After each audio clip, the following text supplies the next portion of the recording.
Hi good morning. ಇವತ್ತು ಬೆಳಗ್ಗೆಯಿಂದನೇ ವ್ಲಾಗ್ನ start ಮಾಡಿದ್ದೀನಿ ಆ್ಯಂಡ್ 7:30 ಆಗಿದೆ ಟೈಮು. ಮಕ್ಕಳನ್ನೆಲ್ಲ ರೆಡಿ ಮಾಡಿಬಿಟ್ಟು ಇವತ್ತು ಬೆಳಗ್ಗೆ ಬ್ರೇಕ್ಫಾಸ್ಟ್ಗೆ ಟೊಮೊಟೊ ಬಾತಾಗಿ ಉದ್ದಿನ ವಡೆ ಮಾಡಿದ್ದೆ ಆ್ಯಂಡ್ ಮಕ್ಕಳನ್ನೆಲ್ಲ ರೆಡಿ ಮಾಡಿದ್ದೀನಿ. ಅವ್ರನ್ನ ಸ್ಕೂಲಿಗೆ ಬಿಟ್ಬಿಟ್ಟು ಹಾಸ್ಪಿಟಲ್ ಹತ್ರ ಹೋಗಬೇಕು. ಏನಕ್ಕಪ್ಪ ಹಾಸ್ಪಿಟ್ಲು ಅಂತ ಅನ್ಕೋಬೇಡಿ, ಹಾಸ್ಪಿಟಲ್ಗೆ ಇವತ್ತು ಶಾರದನ ಅಡ್ಮಿಟ್ ಮಾಡಿದ್ದೀವಿ. ಆಲ್ರೆಡಿ ಬೆಳಗ್ಗೆ ನನ್ನ ಹಸ್ಬೆಂಡ್ ಹೋಗಿದ್ದಾರೆ, 6 o'clock ಹೋದರು. ಅವ್ರನ್ನ ಹಾಸ್ಪಿಟಲಲ್ಲಿ ಡ್ರಾಪ್ ಮಾಡಿ ಬರ್ತಾರೆ.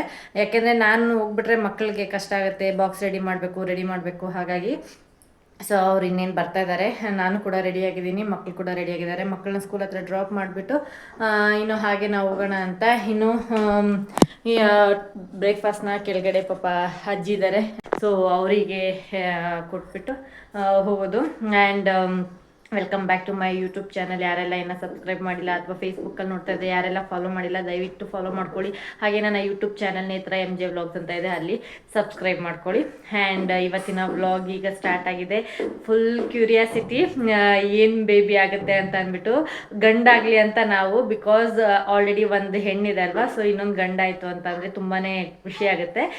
ಯಾಕೆಂದರೆ ಇವರು ನನ್ನ ಹಸ್ಬೆಂಡ್ ಅವರ ಫ್ರೆಂಡ್ ಆಗಿರೋದ್ರಿಂದ ನವೀನಣ್ಣ. ಸತೀಶ್ ಕೂಡ ಒಂದು ಗರ್ಲ್ ಒಂದು ಬಾಯ್ ಇದೆ, ಆ್ಯಂಡ್ ಇನ್ನೊಬ್ರು ಫ್ರೆಂಡ್ ಇದ್ದಾರೆ ಮಂಜು ಅಂತ, ಅವ್ರಿಗೂ ಒಂದು ಗರ್ಲ್ ಆ್ಯಂಡ್ ಒಂದು ಬಾಯ್ ಇದೆ. ಇವಾಗ ನವೀನಣ್ಣಗೆ ಒಂದು ಗರ್ಲ್ ಆಗಿದೆ, ಸೊ ಇನ್ನೊಂದು ಬಾಯ್ ಆಯಿತು ಅಂತಂದರೆ ಅದೊಂಥರ ಚೆನ್ನಾಗಿರುತ್ತೆ. ನಾವಂತೂ ಕ್ಯೂರಿಯಾಸಿಟಿಯಲ್ಲಿ ಎಕ್ಸೈಟ್ಮೆಂಟಲ್ಲಿ ವೆಯ್ಟ್ ಮಾಡ್ತಾ ಇದ್ದೀವಿ. ಆ್ಯಂಡ್ ಇವತ್ತು 9:20ಕ್ಕೆ ಡೆಲಿವರಿ ಡೇಟ್ ಕೊಟ್ಟಿದ್ದಾರೆ. ಸೂಪರ್ ನರ್ವಸ್ ಆಗಿದ್ದೀವಿ ಎಲ್ಲರೂ. ಶಾರದಾ ಅಂತೂ ಮೋಸ್ಟ್ಲಿ ನೈಟ್ ಎಲ್ಲ ನಿದ್ದೆನೇ ಮಾಡಿರಲ್ಲ. ಸೊ ಇವಾಗ ಹೋಗಬೇಕು, ಫುಲ್ ಟೆನ್ಷನಲ್ಲೇ ಹೋಗಿರ್ತಾರೆ. ಆ್ಯಕ್ಚುಲಿ ಅವ್ರಿಗೆ ಡೇಟ್ ಬಂದು 28ಗಿತ್ತು, ಬಟ್ ಬೇಬಿ ಗ್ರೋತ್ ಎಲ್ಲ ಚೆಕ್ ಮಾಡಿಕೊಂಡು C-section ಆಗ್ತಾ ಇರೋದ್ರಿಂದ ಸೊ ಇವಾಗ ಡೇಟ್ ಕೊಡ್ಬೋದು ಅಂತ ಹೇಳಿದರು. ಹಾಗಾಗಿ ಇವತ್ತು ಡೆಲಿವರಿ ಮಾಡಿಸ್ಕೊಳ್ತಾ ಇದ್ದಾರೆ. ಆ್ಯಂಡ್ ಬ್ರೇಕ್ಫಾಸ್ಟ್ ಎಲ್ಲ ಏನೂ ಮಾಡಿರಲ್ಲ ಅವರು, ಹಾಗೆ ಹೋಗೋದಕ್ಕೆ ಹೇಳಿದ್ದಾರೆ. ಆ್ಯಂಡ್ ಅವ್ರ ಮಮ್ಮಿ ಕೂಡ ಬಂದಿದ್ದಾರೆ. ಆ್ಯಂಡ್ ಬೆಳಗ್ಗೆನೇ ಹೋಗಿ ಒಂದು ಟ್ರಿಪ್ಪು ಅಣ್ಣನ, ಪಾಪುನ, ಅಮ್ಮನ ಎಲ್ಲರೂ, ಶಾರದಾನ ಎಲ್ಲರೂ ಹಾಸ್ಪಿಟಲ್ ಹತ್ರ ಡ್ರಾಪ್ ಮಾಡಿ ಬರ್ತಾ ಇದ್ದಾರೆ. And we are ready to go. ಇವಾಗ ಹೋಗಿ ನಾವು ಕೂಡ ಫುಲ್ ಎಕ್ಸೈಟ್ಮೆಂಟಲ್ಲಿ ವೆಯ್ಟ್ ಮಾಡಬೇಕು. ನಾವಂತೂ ಸಿಕ್ಕಾಪಟ್ಟೆ ವೆಯ್ಟ್ ಮಾಡ್ತಾ ಇದ್ದೀವಿ. ಸ್ಟಾರ್ಟಿಂಗಿಂದನೂ ಗರ್ಲ್ ಆಗುತ್ತೆ, ಬಾಯ್ ಆಗುತ್ತೆ ಅಂತಲೇ ವೆಯ್ಟ್ ಮಾಡಿಕೊಂಡು ಫೈನಲಿ ಇವತ್ತು ಡೆಲಿವರಿ ಡೇಟ್ ಆಗ್ತಿದೆ. ಲೆಟ್ಸ್ ಸಿ ಏನಾಗುತ್ತೆ ಅಂತ. Cross fingers. ಆ್ಯಂಡ್ ಎಲ್ಲರೂ ವಿಶ್ ಮಾಡಿ, ಹಾಗೆ ಪ್ರೇ ಮಾಡಿ. So let's see. ಇನ್ನು ನಾವು ಕೆಳಗಡೆ ವೆಯ್ಟ್ ಮಾಡ್ತಾ ಇದ್ವಿ. ಅಷ್ಟರಲ್ಲಿ ನನ್ನ ಹಸ್ಬೆಂಡ್ ಕೂಡ ಬಂದರು.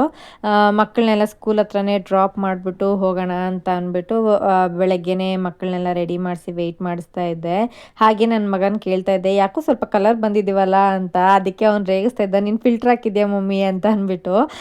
ಫಿಲ್ಟ್ರೆಲ್ಲ ಏನೂ ಹಾಕಿರಲಿಲ್ಲ, ಸುಮ್ಮನೆ ಅವ್ನು ರೇಗಿಸ್ತಾ ಇದ್ದ ಅಷ್ಟೇ. ಆ್ಯಂಡ್ ಸ್ಕೂಲ್ ಹತ್ರ ಬಂದ್ವಿ. ನಾನು ಸ್ಕೂಲ್ ಹತ್ರ ಹೋಗಿ ಮಕ್ಕಳನ್ನ ಪಿಕ್ ಮಾಡೋದು ಅದೆಲ್ಲ ತುಂಬ ಕಡಿಮೆ. ಡ್ರಾಪ್ ಅಂತೂ ನಾನು ಮಾಡಲ್ಲ. ಎವ್ರಿ ಮಾರ್ನಿಂಗ್ ನನ್ನ ಹಸ್ಬೆಂಡ್ ಡ್ರಾಪ್ ಮಾಡ್ತಾರೆ, ಬಟ್ ಪಿಕಪ್ ಮಾತ್ರ ಒಂದೊಂದ್ಸಲ ನನ್ನ ಹಸ್ಬೆಂಡ್ ಇಲ್ಲದೆ ಇದ್ದಾಗ ನಾನು ಪಿಕ್ ಮಾಡ್ತೀನಿ. ಹಾಗೆ ನನ್ನ ಮಗಳು ನನ್ನ ಮಗ ಇಬ್ಬರು ಸ್ಕೂಲ್ಗೆ ಕೈ ಹಿಡ್ಕೊಂಡು ಹೋಗ್ತಾ ಇದ್ದಾರೆ. ನಂಗೆ ನೋಡೋಕ್ಕೆ ಒಂಥರ ಖುಷಿ ಆಗುತ್ತೆ. ಮನೇಲಿದ್ದಾಗ ಎಷ್ಟು ಜಗಳ ಆಡ್ತಾರೆ, ಬಟ್ ಹೊರಗಡೆ ಇದ್ದಾಗ ಅಷ್ಟೇ ಚೆನ್ನಾಗಿರ್ತಾರೆ. ಇನ್ನು ನಾವು ಹಾಸ್ಪಿಟಲ್ ಹತ್ರ ಬಂದ್ವಿ. ಮದರ್ಹುಡ್ಡಲ್ಲಿ ಅಡ್ಮಿಟ್ ಮಾಡಿದ್ದು. ಶಾರದವರು ಬೆಳಗ್ಗೆನೇ ಬಂದಿರೋದ್ರಿಂದ ಅವ್ರನ್ನ ವಾರ್ಡ್ಗೆ ಶಿಫ್ಟ್ ಮಾಡಿಬಿಟ್ಟು ಅವ್ರಿಗೆ ಏನೇನು ಚೆಕಪ್ ಎಲ್ಲ ಇತ್ತಲ್ವ, ಸೊ ಟೆಸ್ಟ್ ಎಲ್ಲ ಮಾಡಿ ಹಾಗೆ ಪ್ರೊಸೀಜರ್ಸ್ ಎಲ್ಲ ಸ್ಟಾರ್ಟ್ ಮಾಡಿದ್ರು. ಏನು ಡ್ಯಾಡಿ ಬ್ಲೂ ಹಾಕೊಂಬಿಟ್ಟೈತೆ ಡ್ಯಾಡಿ, ತಮ್ಮ ಬರುತ್ತೆ ಅಂತ. ಮಮ್ಮಿ ಒಳಗೆ. ನವೀನಣ್ಣ ಏನು ಬೇಬಿ? ಬಾಯ್. ತಮ್ಮ ಬೇಕಾ ತಂಗಿ ಬೇಕಾ? ತಮ್ಮ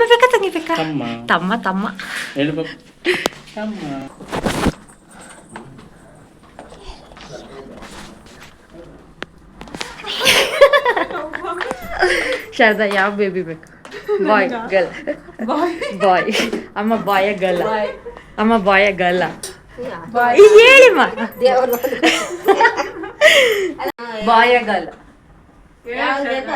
ಇಲ್ಲ, ಬ್ಲೂ ಹಾಕೊಂಡ್ ಬಂದಿದ್ದಾರೆ ನೋಡಿ. ಅಮ್ಮ ಮಗ ಇಬ್ರು ಬ್ಲೂ ಹಾಕೊಂಡ್ ಬಂದಿದ್ದಾರೆ. ಎಲ್ಲೂ ಬ್ಲೂ ಹಾಕೊಂಡು ರೆಡಿ ಆಗಿದ್ದಾರೆ. ಸೊ ಎಲ್ಲರೂ boy expectations. Boy cross finger. Baby Shamili ಆಗೋಗ್ಬಿಟ್ಟಿತ್ತಲ್ಲ, ಬೇಬಿ ಶಾಮಿಲಿ ಆಗೋಗ್ಬಿಟ್ಟಿದ್ವಿ.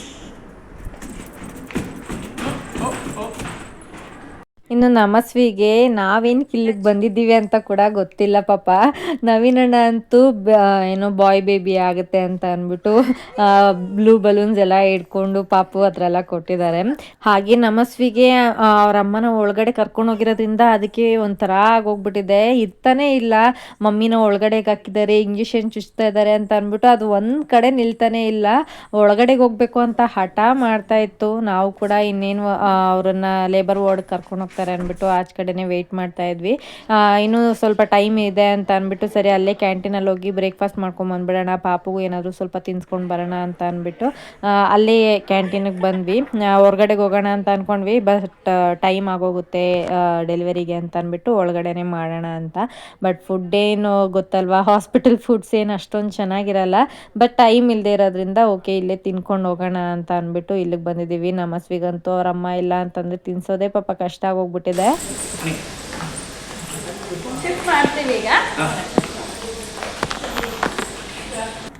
ಪಾಪುದು ಬಟ್ಟೆ, ಗರ್ಲ್ ಬಾಯ್ ಪಾಪುದು ಬಟ್ಟೆ ಬ್ಲೂನು ಇದೆ, ಪಿಂಕ್ ರೆಡ್ಡಿಶಲ್ಲೂ ಇದೆ. ನಿಜ ಹೇಳಬೇಕಂದ್ರೆ ಕೆಲವೊಂದು ವಿಷಯಗಳಲ್ಲಿ ಶಾರದಾ ತುಂಬ ಅಂದರೆ ತುಂಬ ಲಕ್ಕಿ. ಬಿಕಾಸ್ ಅಣ್ಣ ಅಂತೂ ತುಂಬ ಕೇರ್ ಮಾಡ್ತಾರೆ, ತುಂಬ ಸಪೋರ್ಟಿವ್ ಆಗಿರ್ತಾರೆ ಶಾರದಾಗೆ. ಹಾಗಾಗಿ ಶಾರದಾಗೆ ಅಷ್ಟೊಂದು ಟೆನ್ಷನ್ ಇರಲ್ಲ ಪಾಪು ಬಗ್ಗೆ ಎಲ್ಲನೂ. ನಮಸ್ವಿ ಕೂಡ ಸ್ವಲ್ಪ ಅವ್ರ ಡ್ಯಾಡಿಗೆ ಚೆನ್ನಾಗಿ ಅಡ್ಜಸ್ಟ್ ಆಗಿದೆ, ಹಾಗಾಗಿ ಸ್ವಲ್ಪ ಮೇಂಟೈನ್ ಮಾಡ್ಬೋದು. ಆ್ಯಂಡ್ ಆಲ್ಸೋ ಡಾಕ್ಟರ್ ಕೂಡ ಬಂದರು, ಅವರು ವಾರ್ಡ್ ಕರ್ಕೊಂಡು ಹೋಗಿದ್ದಾರೆ, ಲೇಬರ್ ವಾರ್ಡ್ಗೆ. ನಮಸ್ವಿ ಒಳಗಡೆಗೆ ಹೋಗ್ಬೇಕು ಅಂತ ಅಂದ್ಬಿಟ್ಟು ತುಂಬಾ ಹಠ ಮಾಡ್ತಿದೆ. ಇನ್ನೂ ಒಂದೇನು ಅಂದರೆ ನಮಸ್ವಿಗೆ ಜಾಸ್ತಿ ಹೊತ್ತು ಹತ್ರ ಆಗಲ್ಲ, ಹಾಗಾಗಿ ತುಂಬ ಕೇರ್ಫುಲ್ ಆಗಿ ನೋಡ್ಕೊಳ್ಳೋದು. ಅದನ್ನ ಸಮಾಧಾನ ಮಾಡಿಸೋಷ್ಟೊತ್ತಿಗೆ ಸಾಕಾಗಿ ಹೋಗ್ಬಿಟ್ಟಿರುತ್ತೆ. ಇನ್ನು ನಾವಂತೂ ಆಚೆ ಕಡೆ ಲಿಟ್ರಲಿ ವೆಯ್ಟ್ ಮಾಡ್ತಾ ಇದ್ವಿ. ಎಷ್ಟು ಎಕ್ಸೈಟ್ಮೆಂಟ್ ಅಲ್ಲಿ, ಒಂದ್ ಕಡೆ ಟೆನ್ಷನ್ನು. ನವೀನಣ್ಣ ಅಂತೂ ಕುತ್ಕೊಂಡಿರೋ ಜಾಗದಲ್ಲಿ ಕುತ್ಕೊಳ್ತಾ ಇರ್ಲಿಲ್ಲ, ಅಷ್ಟು ಟೆನ್ಷನ್ ಆಗೋಗ್ಬಿಟ್ಟಿತ್ತು. ಇನ್ನು ಶಾರದಾ ಅವ್ರನ್ನ ಕೂಡ ಇನ್ನೇನು ಸಿಸೇರಿಯನ್ಗೆ ಕರ್ಕೊಂಡು ಹೋಗ್ತಾ ಇದ್ದಾರೆ.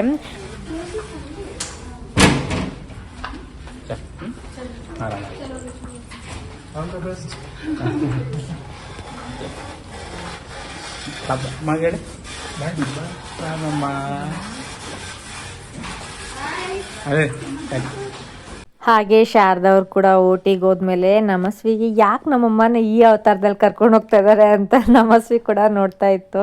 ಎಕ್ಸಾಕ್ಟ್ ಆಗಿ 1.5 year ಬ್ಯಾಕ್ ನಮಸ್ವಿ ಹುಟ್ಬೇಕಾದ್ರೂ ಸೇಮ್ ಇದೇ ಹಾಸ್ಪಿಟಲಲ್ಲೇ, ಇದೇ ಓಟಿಯಲ್ಲೇನೆ ಶಾರದಾ ಅವ್ರು ಕೂಡ ಅಡ್ಮಿಟ್ ಆಗಿದ್ದು. ಓಟಿಗೆ ಹೋಗಿ ಒಂದು 1/2 hour ಅಲ್ಲೆಲ್ಲಾನು ಬೇಬಿ ಆಯ್ತು, ಬೇಬಿ ಗರ್ಲ್. ಆ್ಯಂಡ್ ಫೈನಲಿ ಮತ್ತೊಂದು ಮಹಾಲಕ್ಷ್ಮಿ ಮನೆಗೆ ಎಂಟ್ರಿ ಆಯಿತು. ಅಂದರೆ ತುಂಬ ಎಕ್ಸ್ಪೆಕ್ಟೇಷನ್ಸ್ ಇತ್ತು ಬಾಯ್ ಬೇಬಿ ಆಗುತ್ತೆ ಅಂತ. ಬಟ್ ಯಾರು ನಮ್ಮ ಜೀವನದಲ್ಲಿ ಸುಮ್ಮನೆ ಅಂತೂ ಬರಲ್ಲ. ಬಂದಿದ್ದಾರೆ ಅಂತ ಅಂದರೆ ಇದರಿಂದ ಏನೋ ಒಂದು ಒಳ್ಳೇದಾಗುತ್ತೆ ಅಂತಾನೆ ಅನ್ಕೋ. ಕಂಗ್ರ್ಯಾಚುಲೇಷನ್ಸ್ ನವೀನಣ್ಣ, 2 ಮಹಾಲಕ್ಷ್ಮಿ ಸ್ವೀಟ್ ತಿನ್ನಿಸ್ತಾರೆ. ನಮಸ್ತೆ.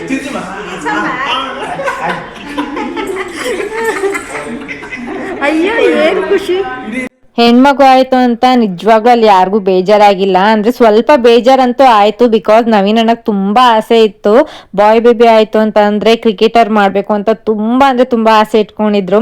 ಹಾಗಾಗಿ ಒಂಚೂರು ಸ್ಟಾರ್ಟಿಂಗ್ ಅಲ್ಲಿ ಬೇಜಾರಾಯ್ತು, ಬಿಟ್ರೆ ಅದಾದ್ಮೇಲೆ ಎಲ್ಲರೂ ತುಂಬಾ ಅಂದ್ರೆ ತುಂಬಾನೇ ಖುಷಿ ಪಟ್ರು. ಅಮ್ಮ ಅಂತೂ ಅತ್ತೆ ಬಿಟ್ರು.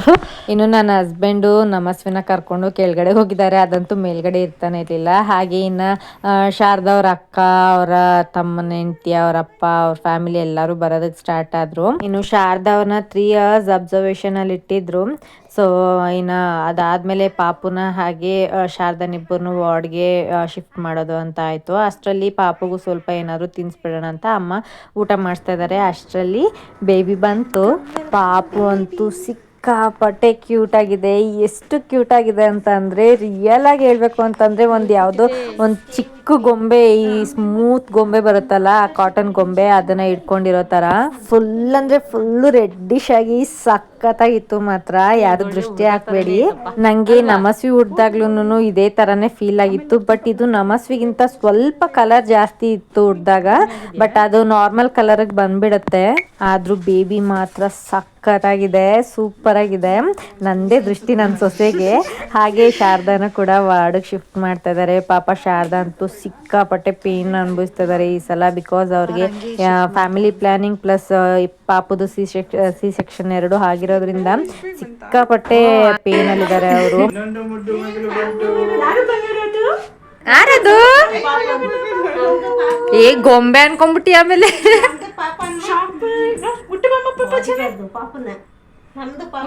ಪಾಪುಗೆ ಕೊಡ್ತೀಯ ಮತ್ತು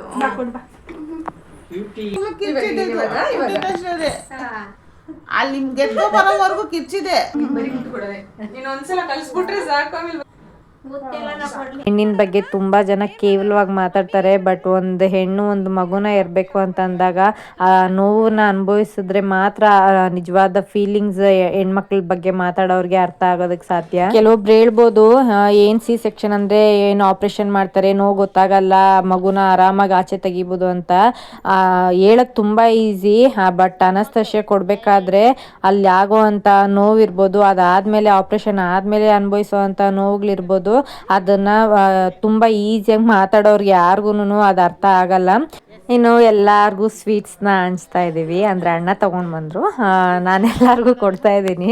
ಅಣ್ಣ ಸ್ವೀಟ್ಸ್ ತಿನ್ನಲ್ಲ ಅಂತೆ, ಸೊ ನನ್ನ ಫೇವ್ರೇಟ್ ಕಾಜು ಕಟ್ಲಿ, ಸೊ ತಗೊಂಡ್ ಬಂದಿದ್ದಾರೆ. ಹಾಗೆ ಇವತ್ತು ನನ್ನ ಮಕ್ಳು ಕೂಡ ಸ್ಕೂಲ್ಗೆ ಹೋಗಲ್ಲ, ರಜಾ ಹಾಕ್ತಿವಿ ಅಂತ ಹೇಳ್ತಿದ್ರು. ಇಲ್ಲ ನೀವು ಹೋಗಿ, ಯಾಕಂದ್ರೆ ಎಕ್ಸಾಮ್ಸ್ ಕೂಡ ಸ್ಟಾರ್ಟ್ ಆಗೋಗಿದೆ, ಹಾಗಾಗಿ ನೀವು ಹೋಗಿ, ನೋಟ್ಸ್ ಎಲ್ಲ ಮಿಸ್ ಆಗುತ್ತೆ, ಸ್ಕೂಲಿಂದ ಬಿಟ್ಮೇಲೆ ಡೈರೆಕ್ಟ್ ಆಗಿ ಇಲ್ಲಿಗೆ ಬರೀರಂತೆ ಅಂತ ಅಂದ್ಬಿಟ್ಟು ಸ್ಕೂಲ್ ಕಳ್ಸಿದೀನಿ.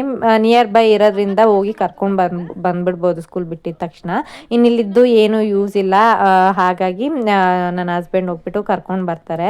ಸೊ ಎಲ್ಲ ತಗೊಂಡು ಇನ್ನು ವಾರ್ಡ್ಗೆ ಜಾಸ್ತಿ ಜನನ ಬಿಡ್ತಾ ಇರಲಿಲ್ಲ, ಹಾಗಾಗಿ ಲಂಚ್ ಎಲ್ಲ ಮುಗಿಸ್ಕೊಂಡು ಮಕ್ಕಳನ್ನ ಕರ್ಕೊಂಡು ಬರೋಣ ಅಂತ ಅಂದ್ಬಿಟ್ಟು ಇಲ್ಲೇ ಉಡುಪಿ ಇದೆ, ಸೊ ವೈಟ್ ಫೀಲ್ಡ್ ಹತ್ರನೇ ಇದೆ. ಸೊ ಅಲ್ಲಿಗೆ ಹೋಗ್ಬಿಟ್ಟು ಎಲ್ಲರೂ ಏನೇನು ಬೇಕೋ ಲಂಚ್ ಎಲ್ಲ ಇವತ್ತು ಅಣ್ಣ ಕಡೆಯಿಂದ ಸ್ಪಾನ್ಸರ್, ಫುಲ್ ಟ್ರೀಟ್. ಹಾಗಾಗಿ ಎಲ್ಲರೂ ತಗೊಂಡು ನಮಗೆಲ್ಲ ಏನೇನು ಬೇಕೋ ಅದನ್ನೆಲ್ಲ ತಗೊಂಡು ತಿಂತಾ ಇದ್ದೀವಿ. ಇನ್ನು ಮಕ್ಳಿಗೂ ಕೂಡ ಸ್ಕೂಲ್ ಬಿಡೋ ಟೈಮ್ ಆಗಿತ್ತು. ನನ್ನ ಹಸ್ಬೆಂಡ್ ಹೋಗಿ ಮಕ್ಕಳನ್ನ ಕರ್ಕೊಂಡು ಬಂದು ಅವ್ರಿಗೂ ತಿನ್ನಿಸ್ಬಿಟ್ಟು ಇವಾಗ ನಾವೆಲ್ಲ ಮನೆಗೆ ಹೋಗ್ತಾ ಇದ್ದೀವಿ. ಬಿಕಾಸ್ ಮಕ್ಕಳು ಸ್ಕೂಲಿಂದ ಬಂದಿದ್ದಾರಲ್ವ, ಸೊ ನ್ಯೂ ಬೇಬಿ ಬಾರ್ನ್ ಆಗಿರೋದ್ರಿಂದ ಇನ್ಫೆಕ್ಷನ್ ಆಗಬಾರ್ದು, ಸಂಜೆ ಫ್ರೆಶ್ ಅಪ್ ಮಾಡಿಸ್ಕೊಂಡು ಕರ್ಕೊಂಡು ಬರೋಣ ಅಂತ ಅಂದ್ಬಿಟ್ಟು ಇವಾಗ ಮನೆ ಕಡೆಗೆ ಹೊರಡ್ತಾ ಇದ್ದೀವಿ. ಹೋಗ್ಬೇಕಾದ್ರೆ ಆನ್ ದ ವೇ ಅಮ್ಮ ಮತ್ತು ಪಾಪುನೆಲ್ಲ ಅವ್ರ ಮನೇಲಿ ಡ್ರಾಪ್ ಮಾಡಿಬಿಟ್ಟು ಮತ್ತೆ ಸಂಜೆ ಹಾಸ್ಪಿಟ್ಲಿಗೆ ಬಂದಿದ್ದೀವಿ. ಹಾಸ್ಪಿಟ್ಲಿಗೆ ಬಂದು ಪಾಪುನ ಮಕ್ಕಳಿಗೆಲ್ಲ ತೋರಿಸ್ಕೊಂಡು ಸ್ವಲ್ಪ ಹೊತ್ತು ಇದ್ಬಿಟ್ಟು ಅಲ್ಲಿಂದ ಮನೆಗೆ ಹೋಗ್ತಾ ಇದ್ದೀವಿ. ಸೊ ಇದಾಗಿತ್ತು ಇವತ್ತಿನ ಈ ವ್ಲಾಗ್ ಇಷ್ಟ ಆದರೆ ಪ್ಲೀಸ್ ಲೈಕ್ ಮಾಡಿ, ಶೇರ್ ಮಾಡಿ, ಕಮೆಂಟ್ ಮಾಡಿ. ಹಾಗೆ ನನ್ನ ಯೂಟ್ಯೂಬ್ ಚಾನಲ್ನ ಮರೀದಿರ ಸಬ್ಸ್ಕ್ರೈಬ್ ಮಾಡ್ಕೊಳ್ಳಿ. ಫೇಸ್ಬುಕ್ಕಲ್ಲಿ ನೋಡ್ತಾ ಇದ್ರೆ ಫಾಲೋ ಮಾಡ್ಕೊಳ್ಳಿ. ಮತ್ತೆ ಮುಂದಿನ ವ್ಲಾಗ್ ಜೊತೆ ಸಿಗ್ತೀನಿ. ಅಲ್ಲಿವರೆಗೂ take care, bye. Thank you for watching.